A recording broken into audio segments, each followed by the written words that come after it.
জাতীয় স্টেডিয়ামে প্রত্যাবর্তনের ম্যাচে হারের পর বিবর্ণ বাংলাদেশ নারী ফুটবল দল। চোখে মুখে রাজ্যের হতাশা, নিজেদের পারফরমেন্স যেন নিজেরাই বিশ্বাস করতে পারছেন না। অক্টোবরে থাইল্যান্ডের বিপক্ষে 2 ম্যাচে ভরাডুবির পরেও কোচের অতিরিক্ত পরীক্ষা নিরীক্ষা ও হাইলাইন ডিফেন্স কৌশলের সমালোচনা হয়েছিল। রক্ষণে অভিজ্ঞ মাসরুরা পারভিনের মতো ফুটবলার থাকার পরেও বিদ্রোহের ক্ষোভ মনে পুষে রেখে তাদের দলে নেন না বাটলার।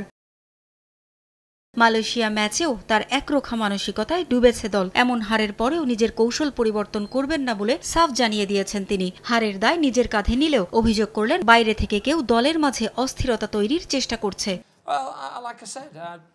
হারের দায় আমার, ম্যাচে এমন হতেই পারে, তাই বলে আমি আমার কৌশল পরিবর্তন করতে চাই না। তরুণদের প্রাধান্য দিয়ে দল গড়ব আমি। বাইরে থেকে কয়েকজন দলের মাঝে অস্থিরতা তৈরির চেষ্টা করছে, এটা প্রতিহত করতে হবে। বাফুফে চাইলে কালকেই দায়িত্ব ছেড়ে দিতে রাজি আছি। পিটার বাটলারের ওপর ক্ষুব্ধ নারী উইং চেয়ারম্যান জানালেন বাটলারকে তার হাইলাইন কৌশল থেকে সরে আসতেই হবে। আমি এটা নিয়ে পিটারের সাথে কথা বলবো, কালকেই বসবো, কথা বলবো, ওকে এই জায়গা থেকে সরে আসতে হবে, আদারওয়াইজ ওর অন্য কোনো টেকনিক থাকলে সেটা করতে হবে। সাফ জয়ের পরপরই কোচের সঙ্গে বিদ্রোহে জড়িয়ে দল থেকে বাদ পড়েন সাবিনা, সানজিদা, মাসুরারা। অনিশ্চয়তায় জাতীয় দলে তাদের ফেরা। ছেলেদের দলে শৃঙ্খলা ভঙ্গের ঘটনা হলেও দলের প্রয়োজনে ক্ষমা পান মোরসালিন, সাদরা। তাহলে নারী দলে উল্টো চিত্র কেন? যদিও বাফুফে সভাপতির উত্তর, জাতীয় দলের দরজা সবার জন্যই খোলা। দেখেন, আমরা এখনো বলছি আমরা পারফরমেন্স দেখেই কিন্তু প্লেয়ার সিলেকশন করছি।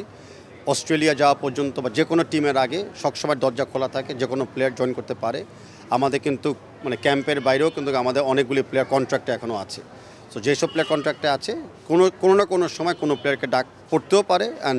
আমাদের ইয়েটা ওপেন। বাফুফে সভাপতি বলছেন দরজা খোলা, অথচ বাটলারের সঙ্গে দ্বন্দ্বের জেরে ক্যাম্পে থাকা তো দূরে থাক, অনুশীলনের সুযোগই হয় না সাবিনাদের। তাহলে নিজেদের প্রমাণ করবেন কিভাবে? প্রশ্নের উত্তর অবশ্য এড়িয়ে গেলেন বাফুফে বস। পারভিন আক্তার, সময় সংবাদ, ঢাকা।